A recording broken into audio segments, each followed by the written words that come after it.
ஹாய்ங்க, welcome to my channel Tara's flavours. எல்லாம் எப்படி இருக்கீங்க? நல்லா இருப்பீங்கன்னு நம்புகிறேன். இன்றைக்கி மீன் கடைக்கு போயிட்டு நண்டு ப்ரானும் வாங்குறேன்னு போயிருந்தாங்க. கடைசியில் கனவா வாங்கிட்டு வந்தாங்க. ஃபஸ்ட் டைம் நான் செய்கிறேங்க. அதனால் தேங்காய் எண்ணெய், கடுகு பொரிஞ்சதுக்கப்புறம் சோம்பு கொஞ்சமாக போட்டுட்டு பெரிய வெங்காயம், மீடியம் சைஸ் பெரிய வெங்காயத்தை நல்லா கண்ணாடி பதம் வர வரைக்கும் வதக்கிட்டு 2 பச்சை மிளகாய் கீரி போட்டிருக்கேன், கொஞ்சம் கருவேப்பிலை. இதெல்லாம் நல்லா வதங்கினதுக்கப்புறம் இஞ்சி பூண்டு பேஸ்ட்டு ஒரு 1.5 ஸ்பூன் பக்கத்துக்கு சேர்த்துருக்கேன்.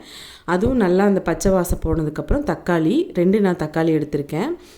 புளிப்பு இருந்தால் நல்லாயிருக்கும் அப்படின்னு சொன்னாங்க. அதனால் அதுக்கு 2 தக்காளி, அது கூட குழம்பு மிளகாய்த்தூள் 1 ஸ்பூனு, மஞ்சத்தூள் ஒரு 1/4 ஸ்பூனு, வெறும் மிளகாய்த்தூள் வர மிளகாய்த்தூள் வந்து ஒரு 1.5 ஸ்பூன் மாதிரி போட்டிருக்கேன்.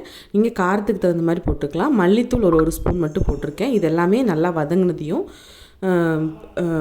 நம்ம க்ளீன் பண்ணி வச்சுருக்கிற கனவா மீனை சேர்த்துக்கலாம். கனவா வந்து அதே தண்ணி விடுறதுனால நான் தண்ணி எதுவும் விடாமல் நல்லா வதங்கி மசால் பிடி எல்லாத்துலேயும் கோட்டானதுக்கப்புறமா மூடி வச்சிட்றேன். அதுலேயே தண்ணி விடுதுங்க. நல்லா தண்ணி விட்டு நல்லா அதுலேயே வதங்கி நல்லா வேகட்டும். அது வெந்ததுக்கப்புறமா நம்ம வந்து மிளகுத்தூளும் மல்லித்தூளும் தூவி இறக்குறது தான்.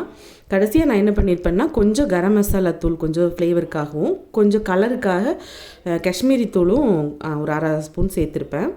வேறு எதுவும் இதில் சேர்க்கலைங்க. ரொம்ப டேஸ்ட் நல்லா இருந்துச்சு. சிலருக்கு வந்து இதோட ஸ்மெல் பிடிக்காமல் இருக்கலாம், ஆனால் டேஸ்ட்டும் நல்லாயிருக்கு, உடம்புக்கும் நல்லதுன்னு சொன்னாங்க. ஃபஸ்ட் டைம் நாங்கள் சாப்பிட்றோம்.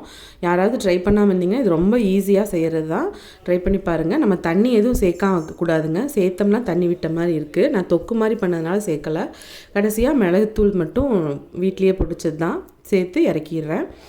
அவ்வளோதாங்க. நம்ம சேனல் பிடிச்சிருந்ததுன்னா லைக் பண்ணுங்கள், ஷேர் பண்ணுங்கள், கமெண்ட் பண்ணுங்கள். அதே மாதிரி சேனலை சப்ஸ்கிரைப் பண்ண மறக்காதீங்க. ரொம்ப ஈஸியாக சிம்பிளாக பிகினர்ஸ் கூட பண்ணுற மாதிரியான கனவா மீன் தொக்கு தாங்க இது. ரொம்ப நல்லா இருந்துச்சு, டேஸ்ட்டும் நல்லா இருந்துச்சு, வீட்டில் எல்லாத்துக்கும் பிடிச்சிது. நீங்களும் ட்ரை பண்ணி பாருங்கள். தேங்க்யூ.